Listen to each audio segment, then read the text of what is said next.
All right, good morning, everyone, and welcome to our initial evaluation meeting to go over the results for Miss Destiny here. Destiny was referred for testing based on her struggles with reading. So what we're going to do is we're going to go around and we're just going to kind of introduce ourselves and talk about what we're going to contribute to the IEP plan, and then we can get started with the results. So present today, we have Mr. and Mrs. Marlowe, the parents, and Mrs. Armstrong, our district rep, who's also an admin at the school, Mrs. Lee, the educational diagnostician who did the actual testing for Destiny, Mr. Franklin, the general education teacher, and then myself, Mrs. Martinez, who is the special education teacher, and I'm acting as the facilitator for this meeting.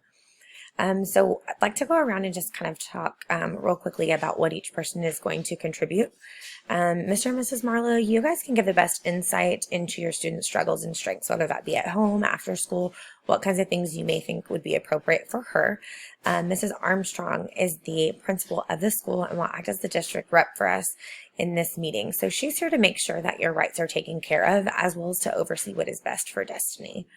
Mr. Franklin is the general education teacher who has noticed some of the struggles that Destiny has been having in the class. He's going to work closely with me to ensure that Destiny is getting grade level specific work. So we're going to kind of tailor the instruction based on where she needs to be for those goals.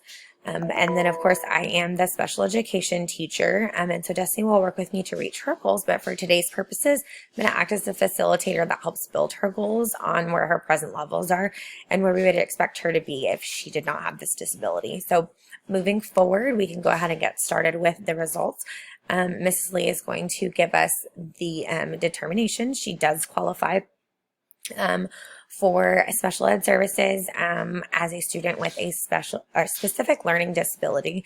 So Miss Lee is going to kind of get into what that testing entails and what her results look like.